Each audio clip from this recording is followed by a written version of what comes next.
Thank you for joining us on the fresh edition of Tech Trends. I'm Olayemi Odunuga.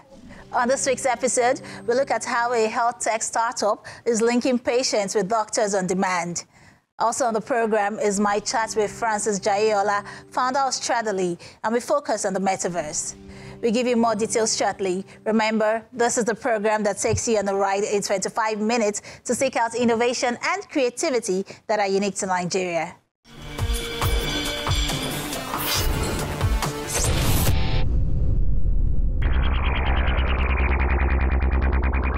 As our digitally connected world continues to expand, the inherent vulnerabilities in the systems we rely on provide even greater opportunities for those who want to exploit them.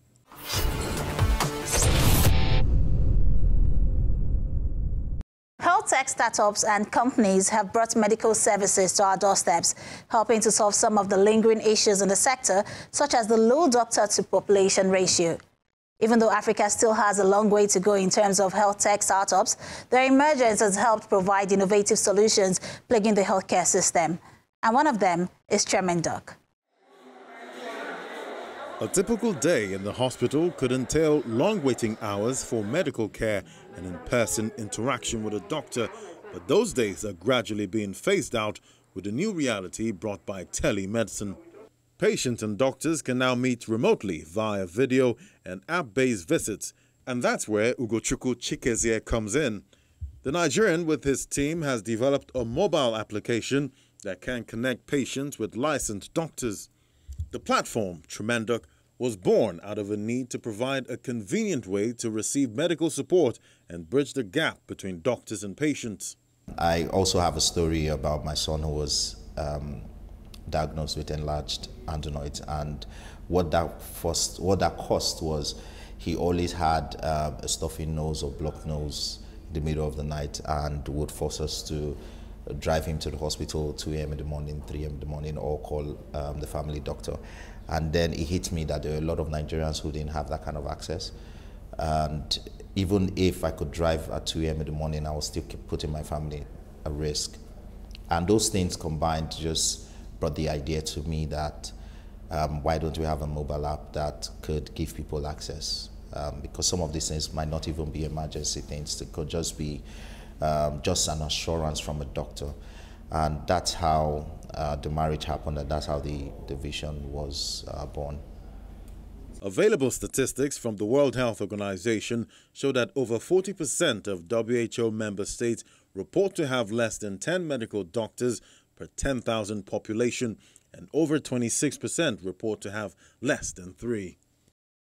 In Nigeria, it is revealed that the physician-to-patient ratio is 4 doctors per 10,000 patients, an alarming low rate, especially for a country struggling to provide medical assistance to its citizens, which is why the health tech startup is changing the way patients seek care.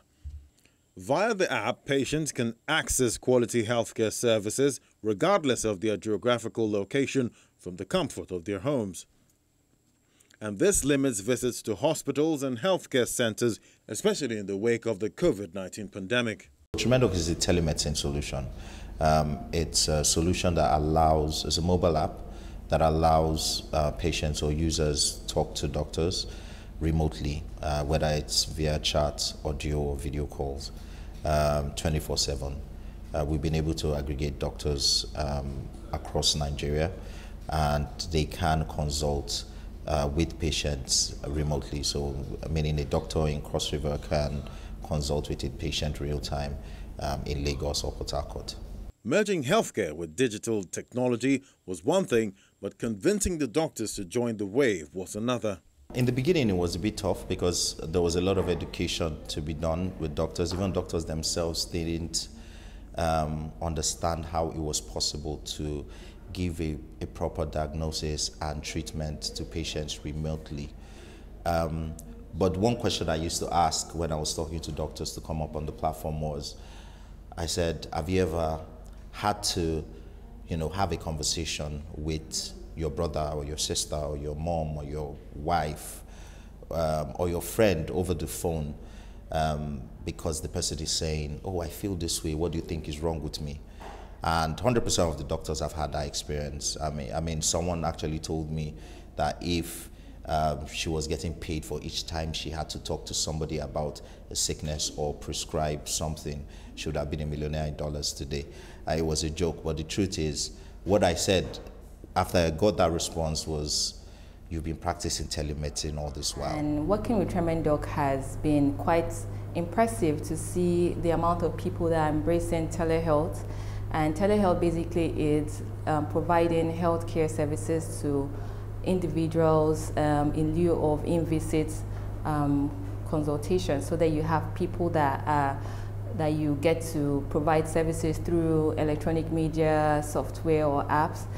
Physical visits, I think some of the major things that can also be done virtually, because you can still, sometimes we do video consultations, you can see the patient, but there's still some limitations, however, in terms of, getting some physical examinations being done. Also, as a doctor, you should be able to tell when this patient has more serious symptoms and needs to see the doctor, because we have a lot of patients before telehealth seeing the doctors over mere symptoms that can actually be handled over the phone.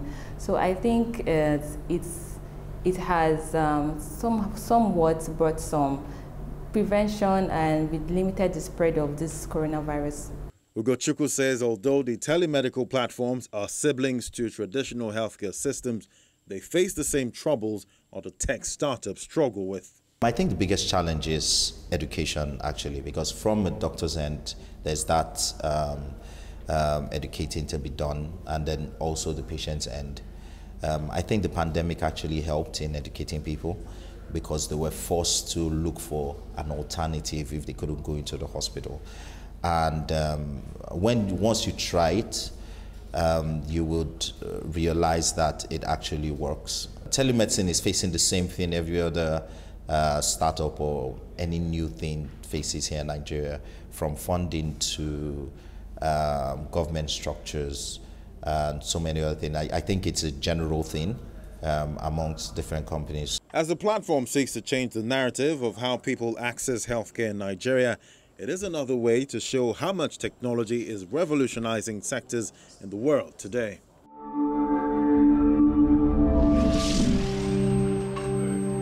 A surgical team led by Dr. Tim Forgan used the Da Vinci G robot to assist in removing a cancerous rectal tumor from a patient at the Tygerberg Public Hospital in Cape Town. The robot, which has 4 arms and is controlled in real time by Forgan via an immersive 3D console, is the most advanced surgical robot currently used in Africa. It is one of only 2 such robots on the continent, both of them found in South African public hospitals in Cape Town. Fortunately, the Western Cape Department of Health bought 2 Da Vinci robots, which is the Da Vinci XI, which is the most technologically advanced robot, surgical robot that's currently available on the market.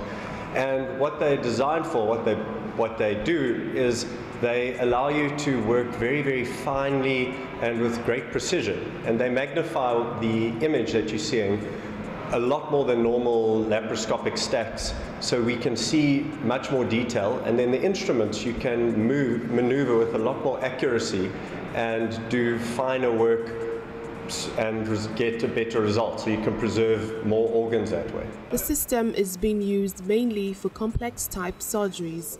The first operation with the new robot occurred at the Tygerberg Hospital in February this year, with dozens more successfully completed since then. The patients have done very, very well. They go home much sooner, so our average length of stay is 3 days. So you have a major procedure, we remove big cancers, and 3 days later you're at home.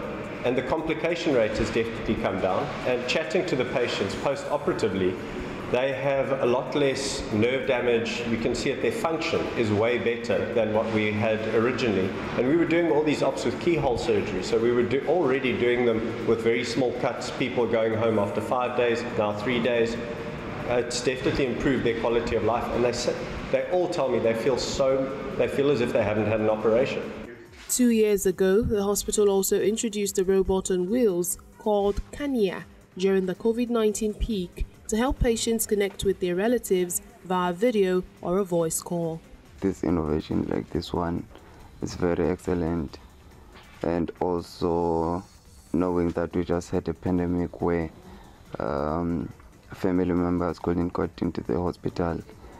Now with this innovation, bringing your family members closer to you, since they can't be able to physically come into the hospital, that brings in a lot of relief, and also it's good psychologically for a patient as well. So this innovation, it's quite good. Family members dial into Kenya and visit patients remotely. Doctors and nurses use a phone app to steer the robot in and out of hospital wards to make it convenient for patients to easily communicate and request help when they need it from hospital staff.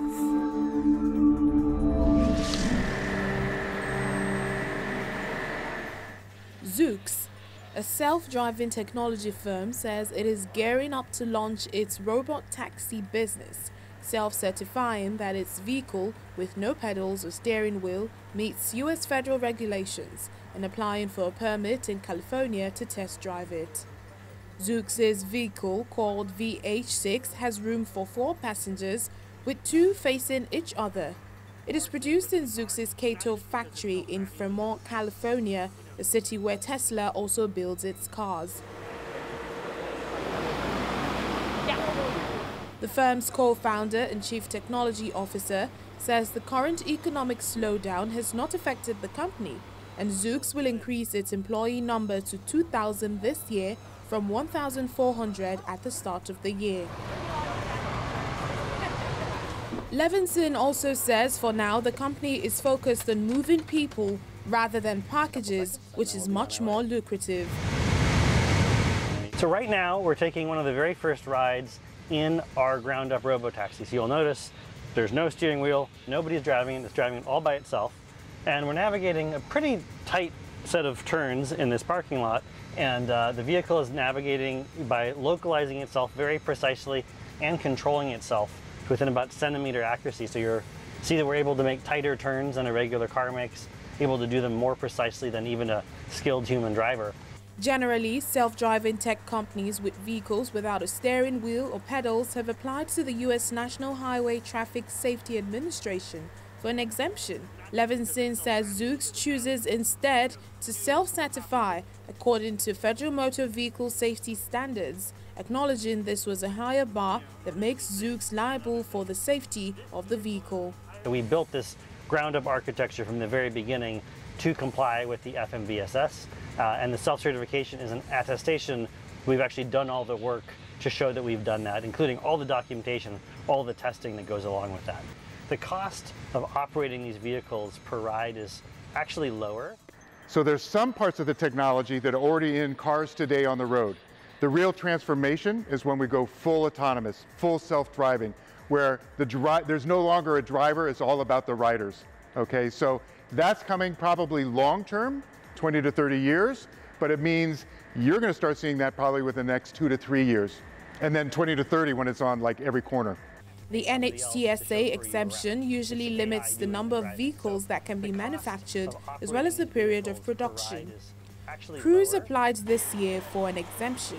A source close to the company said Cruise viewed that method as more responsible and gives regulators a clearer view into the technology.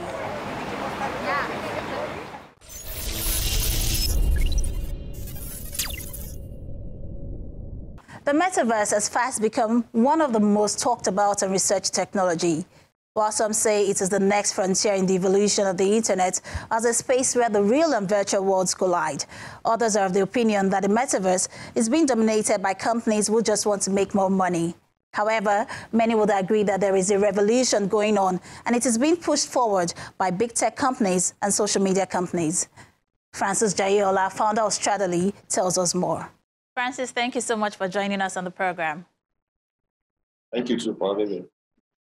Now, how would you define the metaverse? Okay, the metaverse, like I always say, I don't like to define it in context. I'll just give an example. Now, we are currently in the universe now. All of us, me, you, everybody, we're in the universe, which is the real reality as of today. Now, imagine what we are doing here now again, existing in another space virtually. So that's the metaverse. So we can be interacting with each other, but not using our face, our characters at the moment. We can change to something else, and we can go to, we can travel, or by just sitting down in one particular location. Of course, to access it, you have to use the device to access the metaverse. And why does it suddenly feel like it's in the spotlight now?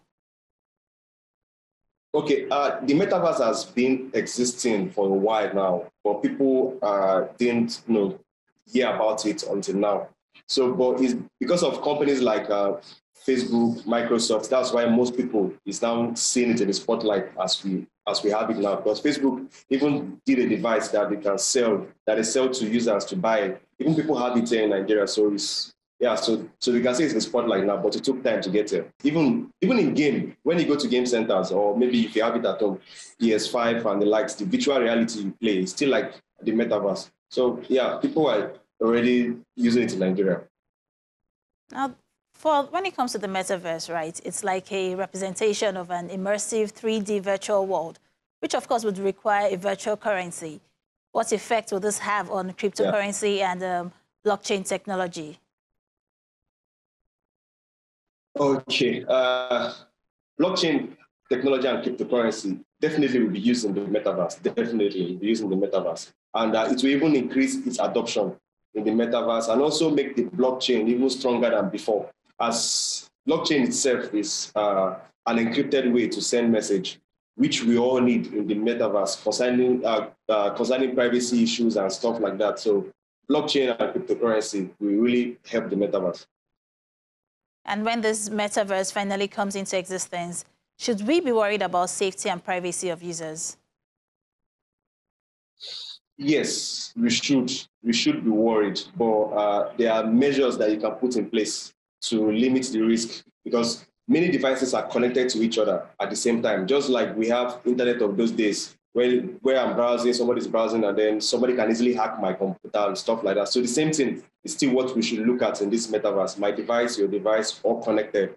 So how you can limit yourself from this privacy risks and security issues is by maybe securing your own VPN at home. Install the right security solution on your internet services, and also be educated on what information you put online and what can be taken of you without you knowing. Apart from these data collection issues that we just spoke about, what other risks and broader implications should we plan for? Yeah, people like I would actually call it risk. I would just call it way of life, because if people start sitting down in one particular location, accessing the metaverse from morning to night, they will be cut off from the real world itself. And then they can have maybe for children in their parent and children issues and stuff like that. But it is not only those set of risks that we should be particular about. They are to me, I don't really think the risk will be greater than the good, because the good of it is more than the bad part of it. Because we can learn online, we can interact online, we can do things we can't do naturally just by sitting down. What are the benefits of the metaverse? The benefit of the metaverse. Now, we already know interacting is one of them. Going to events like this meeting that we are having now, we can have it in the metaverse, me and you, and it will to feel as if I'm beside you, that we're doing it together. Then there are other benefits again attached to it, like in the medical sector now. If you are a medicine and surgery student, if you want to perform surgery on your patients, you have to look for a live human being to work on, or rat or stuff like that. But in the metaverse, you can come up with a virtual illustration of human being and then operate on the person in the metaverse. And you can make mistakes as much as you like. The person will not die in the metaverse. So you just there are benefits to it, even for combat training, like for soldier, like for the military. They can learn to fight in the metaverse and then come and apply it in the physical world. So there are many benefits of it. I can't make mention of all, but even in investment, you can invest in the metaverse, you can buy land there, you can have properties there. The same thing you are doing here, you can do it in the metaverse. What major difference would you say is between our present world, the universe, and the metaverse? The only difference that I can see is that in the present world, you are seated, you are here, you can feel, you can go around, use your own body, but in the metaverse, you have to use a device to connect. Why? It's just as if you are watching a movie. So you don't have to be in that, you don't have to be in that movie physically, but you can imagine yourself in that. So instead of imagining yourself now, the metaverse is now making you to have a feel of the imagination. So that's, I feel, is the difference. And how can we support our innovators to build more solutions that will be useful in the metaverse? Okay, like I made mention of that medical usage of it. There's this startup, just like we have in startups now, that are doing all those physical things that we see. That is a startup that I know that provides blood, like a blood bank. So they themselves now work with the hospital. So the same thing too, we can, like the hubs, the accelerator programs, people in power, our leaders can come up with hackathon, come up with a program to drive stuff like that. Whereas I can even give an idea for anybody looking to do such. You can come up with an idea that you can help the hospitals, give them a kind of virtual ward for them to practice surgery before the main one already, so that they can check the failure rate and the success rate before they even attempt the real one itself. So yeah, like I said, the government, the hubs, accelerator programs can come up with avenues to drive innovation among people. Now, the metaverse is still in its early stages, even though there have been talks about it before now. But there are some challenges that have come to light. What are they?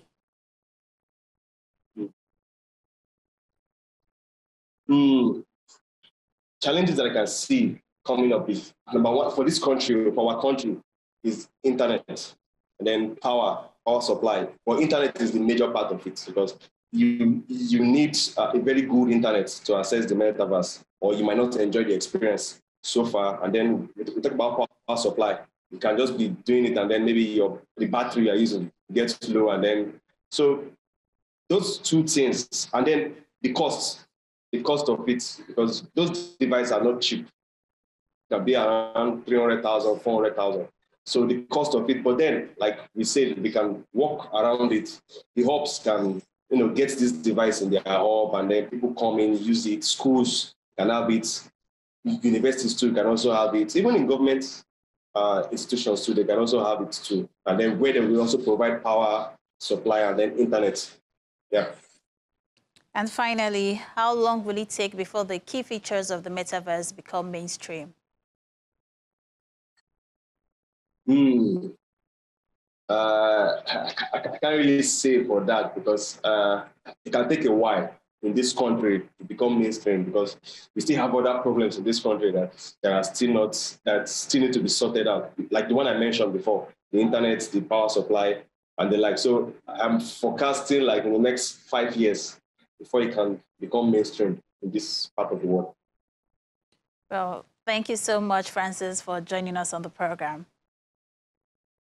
Thank you too for having me.